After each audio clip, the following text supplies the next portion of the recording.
원리금을 내고 나면 남는 돈이 없으니까 다시 신용카드를 쓰고 대출을 받고 또 다시 더 많은 원리금을 내고 끝없는 돌려막기를 하고 있었습니다. 벌어서는 절대 빚을 못 갚는 구조가 만들어지는 겁니다.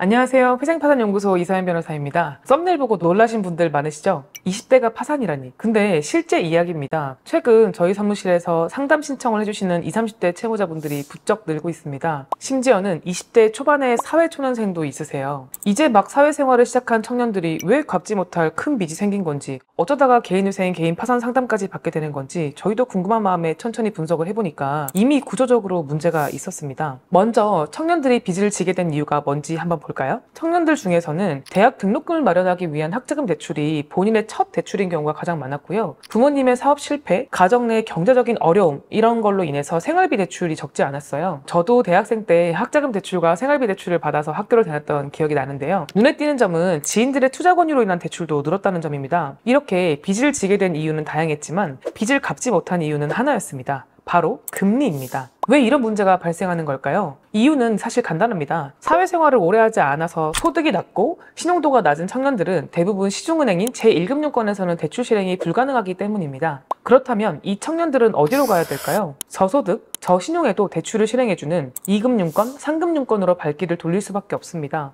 여러분 그거 아세요? 저축은행이라고 불리는 제2금융으로만 가도 대출금리가 두세 배나 높습니다. 어마어마하지 않나요? 만약 이런 2금융권에서도 돈을 빌리지 못하면 캐피탈이나 대부업체밖에 방법이 없는데 대부업체는 저축은행보다도 이율이 높으니까 청년들은 빌린 돈보다 갚는 돈이 더 많아지게 되는 이런 기이한 구조가 되어버립니다. 대부업체 광고 문구 보신 분들 많으시죠? 인적사항만 알려주면 대출 바로 가능하다. 무이자 100만 원 대출, 소득도 상관없다. 이런 말을 대부업체가 왜 할까요? 이유는 간단합니다. 청년들이 대부업체에 한번 손을 대면요. 신용정보원에 대부업체 대출 이력이 남아서 더더욱 1금융권 대출이 어려워지기 때문입니다. 청년들은 당장 생활비가 부족해서 광고에 넘어가서 급한 마음에 조금만 빌리자 하는 마음으로 대부업체한테 연락을 했다가 시중은행에서는 대출을 받을 수 없는 사람이 돼버리는 겁니다. 이게 얼마나 무섭냐면요. 정상적으로 빚을 다 상환했다고 하더라고요. 추후 큰 돈을 빌려야 되는 시기가 오면 다시 대부업체를 찾을 수밖에 없게끔 만든다는 겁니다. 한마디로 청년들에게 족쇄를 채워버리는 거죠. 뿐만 아니라 최근 전세 사기 문제가 급증하면서 전세 물건이 점점 없어지고 월세 부담이 커지고 있다 보니까 청년들의 고통은 더욱 커지고 있습니다.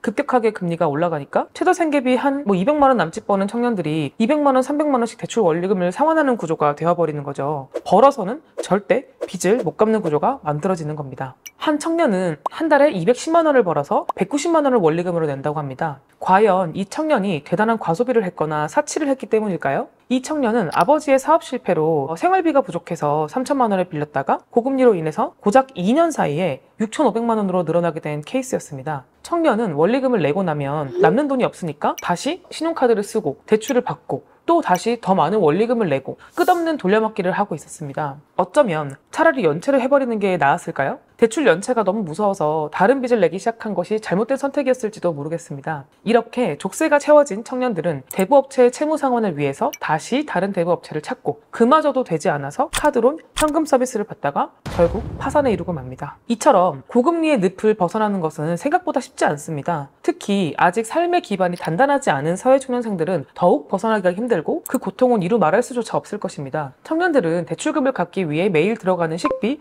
교통비를 줄여야 되고 친구들과 원만한 관계 유지도 어려워요. 친구들 만나면 돈이 드니까요. 이렇게 정신적으로 약해진 상태에서는 또 다른 문제도 걱정해야 돼요. 그게 뭐냐면 바로 보이스피싱 사기입니다. 어쩌다가 사기를 당하냐? 똑똑한 친구가 왜 그랬냐? 하시는 분들도 많으신데요. 내가 정신적으로 너무 약해진 상태에서는 금융사를 사칭한 보이스피싱 사기범한테 혹하기가 쉬워요. 저금리로 내가 가진 대출금을 다 상환할 수 있게 해주겠다, 다 정리해주겠다 이렇게 얘기하는데 어느 누가 혹하지 않을 수 있겠어요. 연 20%에 가까운 이자율을 감당하는 청년에게 연 2%의 이자율로 대환대출을 해주겠다고 하는데 청년들이 어떻게 그 사기범한테 도와달라고 외치지 않겠어요. 고금리 대출로 인한 돌려막기, 보이스피싱 사기, 투자 실패 이로 인해서 최근 20, 30대 어린 나이에 채무조정제도를 이용하는 청년들이 급격하게 늘어나고 있습니다. 그거 아세요? 작년에 서울회생법원에 개인회생을 접수한 전체 사건 중에서 무려 47.3%가 20, 30대 신청자였습니다. 즉 개인회생 신청자 2명 중에 1명은 20, 30대 청년이라는 뜻입니다. 특히 20대 개인회생 신청 비율은 2021년 10%대에서 2023년에는 17%까지 지속적인 상승세를 보이고 있는 추세고요. 여러분, 어쩌면 누군가에겐 청년들이 개인회생, 개인파산 같은 채무조정제도를 이용하는 것이 탐탁치 않게 보일 수도 있을 것 같습니다. 그런데 이러한 빚 문제, 돈 문제는 가까운 친구나 가족들에게도 말하기 어려운 것이 사실입니다. 그렇다면 누군가는 청년들의 이런 문제를 객관적으로 들여다보고 청년들에게 채무 문제를 해결해 줄 수 있는 답을 줘야 하지 않을까요?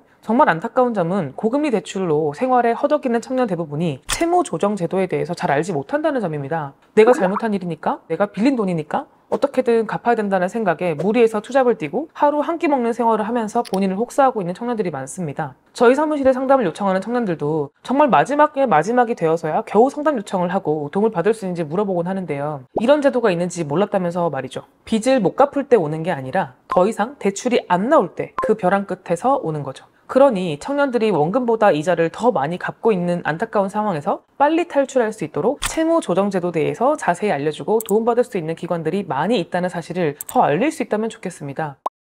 자, 오늘은 젊은 파산자, 청년 파산자가 늘어난 이유에 대해서 한번 알아보았는데요. 혹시라도 고금리 대출에 부담을 느끼고 있는 청년들이 있다면 어려워하지 마시고 꼭 상담 신청을 남겨주시기 바라겠습니다. 더 궁금하신 점은 댓글로 남겨주시면 답변 드리도록 하겠습니다. 채널을 구독하시면 매주 올라가는 개인회생, 개인파산에 관한 최신 정보를 확인하실 수 있습니다. 오늘도 시청해주셔서 감사합니다.